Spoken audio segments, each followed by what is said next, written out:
quest'anno nel celebrare la 100ª edizione, quindi con poco spazio in ordine al numero delle tappe da poter donare al Veneto, sicuramente è stato restituito in contropartita una delle tappe più importanti, se non addirittura la più importante, perché chiaramente chi ha ancora qualche proposito o velleità di poter vincere il Giro in questa tappa poi deve tirar fuori tutto quello che gli rimane. Sì, è un percorso tecnico, è un percorso... Intanto è un percorso bello, ci tengo a dirlo perché andremo a toccare tutte le colline del Prosecco, per cui anche paesaggisticamente è una tappa bella.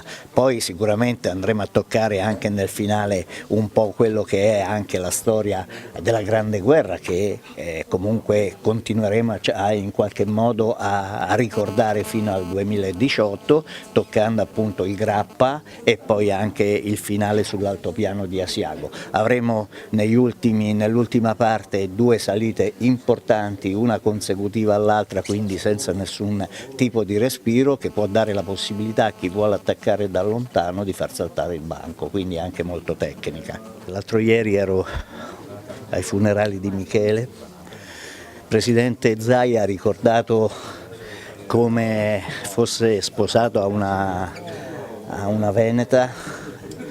Io invece lo ricordo perché ho passato dei momenti lieti con lui anche in vacanza, era un personaggio positivo, ci piace ricordarlo così, il Giro lo ricorderà in qualche modo, stiamo pensando qualcosa che sia obiettivamente corretto senza andare troppo a scendere poi in qualche cosa che magari alla famiglia potrebbe non piacere. È una tappa peraltro nel 100° del Giro che coinvolgerà la provincia di Treviso, la provincia di Belluno e per poi finire la provincia di Vicenza con il Grappa, Asiago, e penso che di Grande Guerra si parlerà molto, visto considerato che si passano tutti i territori della Grande Guerra. L'occasione di pensare che il vero patrimonio che noi abbiamo è il turismo e l'enogastronomia. Pensi solo che in Veneto il turismo rappresenta la più grande industria in Veneto con 17 miliardi di fatturato e il comparto dell'agricoltura vale circa 6 miliardi di euro, il che vuol dire che 23 miliardi di euro vengono dal comparto agricolo e turistico. Valorizzarli anche approfittando del Giro è una bella opportunità.